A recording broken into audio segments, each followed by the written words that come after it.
First of all, this film is absolutely insane, so congratulations. Thank you very much. Yes. Gay times here, so a lot of homosexual questions incoming, if that's all right. Yes, please. Yeah. I'd accept no others. It's kind of mind-blowing, right, to think how many people will be watching this film because of how much of a blockbuster it is, particularly queer youth.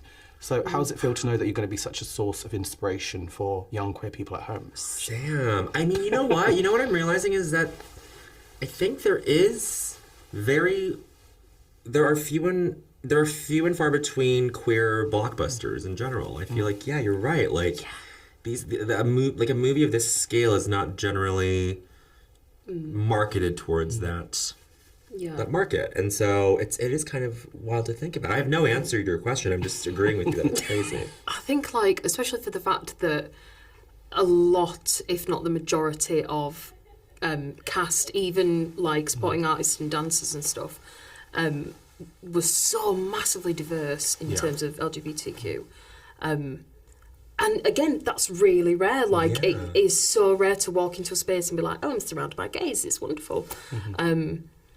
So yeah, that was just really nice. That's probably the secret to why the set functioned so well, is that it was all a bunch of queers. All rainbow people. Rainbow people. We show up on time. Yeah. We know our lines. We know our lines. We're good students. You know, like... We're here to play. We're people pleasers to We're a people fault. pleasers. Capital P, capital P. I am a people pleaser. Yeah. But yeah, about the LGBT blockbuster thing, I was looking at the highest grossing blockbusters ever, and I think the number one was Bohemian Rhapsody, and I was like, but what was it? Oh. Bohemian Rhapsody doesn't have, like, talking goat professors. I feel like that's a count. I think you need a talking animal. Yeah. Which is really what was missing from that film, was some talking goat. The entire story of The Wizard of Oz and Wicked has so many queer allegories. Yeah. But this film, to me, it felt like it was much gayer than everything that's come before it, right? And I want you to kind of tell me why you think that is. Oh, do you want to let you take this? Oh my gosh. Well...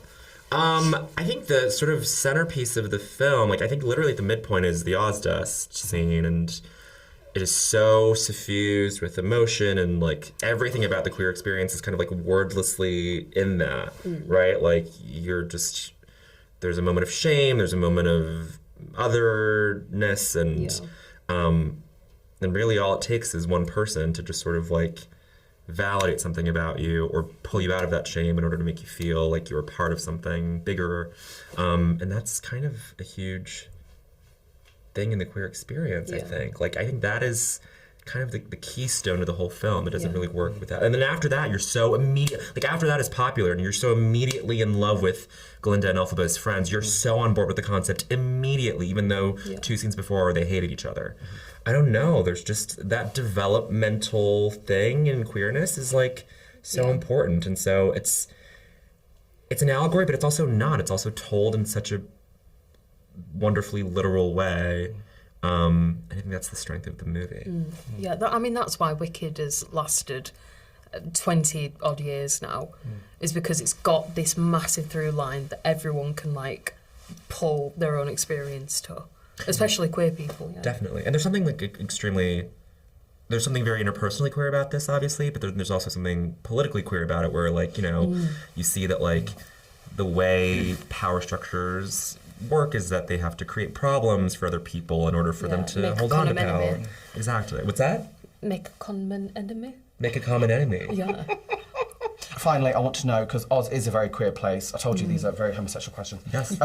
What would a pride parade look like in this land? Oh my gosh.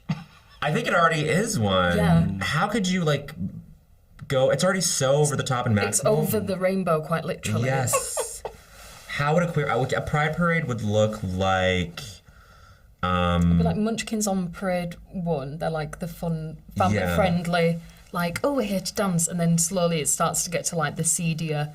Right. And then you've got the, like, fucking back streets of Emerald City coming through, like, leather. Oh, I think you would also have, like, different sections of the parade. You would have, like, Munchkins for animal liberation, and then you would have, like, Quadlings for wand ownership rights, and then you would have Winkies for Winkies. nudism, or so you would just have different like political things associated with different parts of Oz. For Winkies. Winkies for Winkies. I knew I'd get a great answer. Winkies for Fannies. Winky.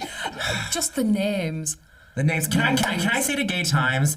It's crazy to me that my character is named Fanny, and I'm telling people like.